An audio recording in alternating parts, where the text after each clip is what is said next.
What is going on, guys? Snickel here, and today I have another Platinum Trophy video for you guys. Today I'm going to be getting the Platinum Trophy in Assassin's Creed Mirage on the PlayStation 5. Now, the last trophy that I do have to get is Explorer, which is to fully explore all territories. In regards to more recent Assassin's Creed games, fully exploring all the territories in Mirage is a lot of a less stressful task. Let me just put it that way. Even if you do play through the entire game and you don't explore anything, it will just take you a few hours to clean up the entire map and get everything done.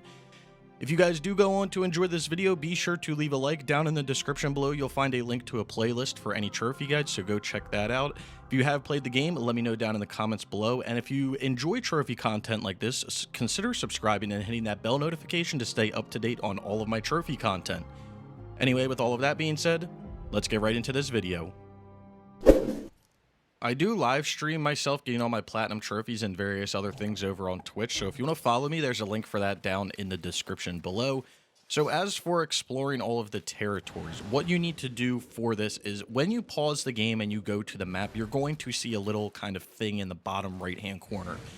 And it's kind of like a legend or whatever, and it's going to tell you what's in that territory, how many there are of them, and how many you can do. Essentially, all you need to do is for the I believe there's like 4 or 5 territories. You just need to complete all of those things. And like I said, compared to a game like Assassin's Creed Origins, Assassin's Creed Odyssey, Assassin's Creed Valhalla especially, this is a very minuscule task. It will take you a few hours just to get through all of those. So it's nothing too crazy. And really none of those things that you have to do are really that bad. Honestly, the worst thing that you're going to have to do when you're exploring is probably the gear chests, because those are kind of little puzzles that you're going to have to do in order to get access to the gear chests. But other than that, everything else is pretty easy. The enigmas are usually just a little piece of paper that you have to pick up. The historical things are little orbs that you go over to. And then you'll have a few of these kind of like side quests that you'll have to do, the Tales of Baghdad. And then there's a few other things like lost books, Dervis artifacts, and things like that, which are pretty easy. The lost books can be a little troublesome too, because you do need to find like secret areas to enter. But again, I do have a full trophy guide on Trophy Hunters Gaming that's linked down in the description below that will show you how to get all of those books if you're having troubles with any of them. Other than that, all the other trophies in the game, really not too bad. Really a lot of fun. I had fun playing back through this game. It felt very Assassin's Creed-y to me.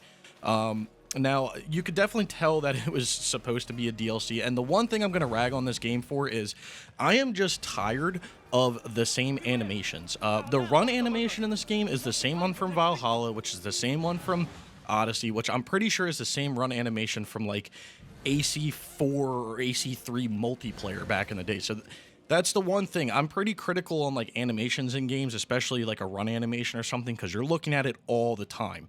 And you can pick up on that stuff if you pay attention to it. But really, there's nothing else that I would say is really too bad about the game. The story is, pretty good. I feel like there is a lot of like time hopping around between like when you start with Bassam to like when you get to where you get to and everything like that. So that is something that you'll have to pay attention to, and paying attention to the characters and everything. But the story was good.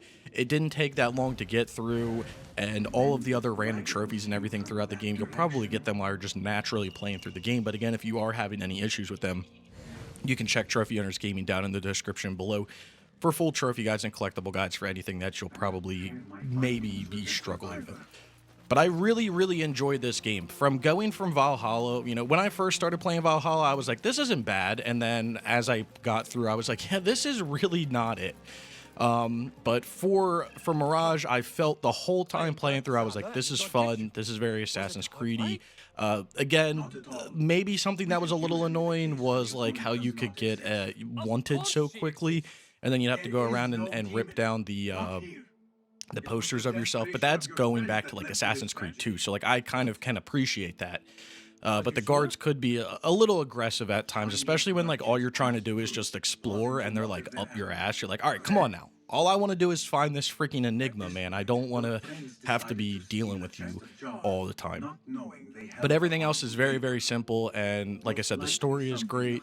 The trophies are great. It doesn't really require you to put that much time into the game, which is wonderful. I think I ended up having like 90 something hours in the game, which is ridiculous. Trust me, ridiculous. But I did a lot of time just as usual, sitting in menus and stuff, or just listening to the music. The music was phenomenal. I mean, I could just sit in that main menu and listen to that music like all day. Great music. So I think that they kind of brought it around with this. I know I said that originally with Valhalla, but I feel like this game definitely brought it around. Definitely looking forward to Assassin's Creed Shadows that recently got announced, and then what they've got to offer in the future. But, you know, this feels like it's kind of going back more to that traditional Assassin's Creed type game. So here we go. That is the last Tale of Baghdad that we have to complete, which should get us the trophy Explorer. And then that will get us our Platinum Trophy, Master of His Fate. So really enjoyed the game. If you haven't played it, I would suggest to play it. But anyway, let's take a look at this list. So here it is, 100% with the Platinum, no DLC, and I'm going to assume there's going to be no DLC since I think this was supposed to be a DLC for Valhalla. But as you're looking through the list, you're going to see that there are trophies for eliminating all of these people, which I can very much appreciate those missions when you had to eliminate them. It gave you a lot of freedom in order to figure out how you wanted to assassinate them, which I really, really appreciated. There wasn't really sequences. It was like, you know, take these people out more or less. And then as you're looking through the list, you're going to see there's trophies for a bunch of random things, you know, typical viewpoints, and then doing so many things with guards and finding all the books and exploring the whole map and everything. You're more or less going to have to do and explore everything throughout the entire map in order to get this Platinum, which again really isn't bad because a majority of the map is just desert, like similar to like Assassin's Creed Origins. A lot of the map is desert. There are these little or not little, but there are these town areas and like the round city and everything, but more or less a lot of it is desert. And then you are going to have to use every sort of like ability and everything throughout the game, and every like tool and everything a certain amount of times. Nothing too crazy, but again, you do have to at least try everything throughout the entire game in order to earn all of the trophies. Anyway, with all of that being said, here is the profile. Trophy level 592, 15%. Got 15,080 total trophies.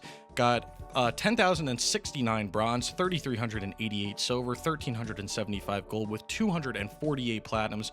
And like I said, 15,080 total trophies if you're into that numbers kind of stuff. And then here's the Platinum Trophy itself, again, just called Master of His Fate. So again, can't state it enough, I really enjoyed this game. It felt like it went back to the OG Assassin's Creed with the way that it played, but again, the way that it was structured with taking out the enemies and everything was kind of like the newer games, but I like how you kind of had the freedom going into those missions to do those assassinations.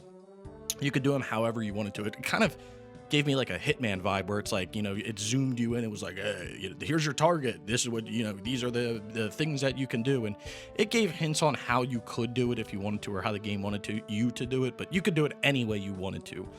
So anyway, let's talk about some numbers here. So difficulty out of 10, I'm going to give this game a 3 out of 10. Really nothing too difficult at all. You are going to have to play through, and like I said, you are going to have to use all of the tools and everything and explore. I wouldn't say that's necessarily too difficult, but with having to, like, you know, play every single aspect of the game and everything, I think bumping it up a little bit to a 3 out of 10 is understandable because, you know, it's not just a cookie cutter walk in the park type of game. Time it takes to get the Platinum. Like I said earlier, I was around 90 hours playing through, but I sat in the menu a lot of the time. I would say realistically, if you wanted to get this Platinum, you're probably looking at around 30 hours.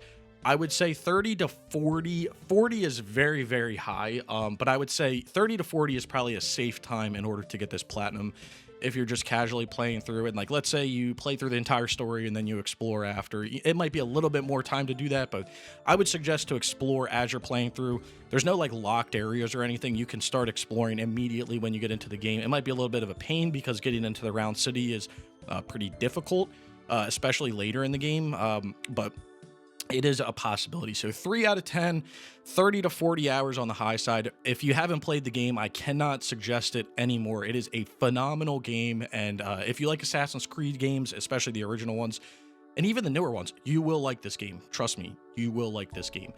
And again, if you are having any issues with any trophies or collectibles or anything like that, there will be a link to Trophy Hunters Gaming, a playlist down in the description below for full trophy guides for this game, so go check that out if you want to. If you guys did enjoy the video, be sure to leave a like. Also down in the description below, you'll find links to other videos like this, my Twitter, my Twitch, just everything. So if you want to go follow me or watch any of that stuff, I would greatly appreciate it. If you have played the game, let me know down in the comments below. Again, if you did enjoy the video, be sure to give it a like. If you've made it this far and you haven't subscribed, consider subscribing for more trophy content like this. And I hope to see you all around sometime soon.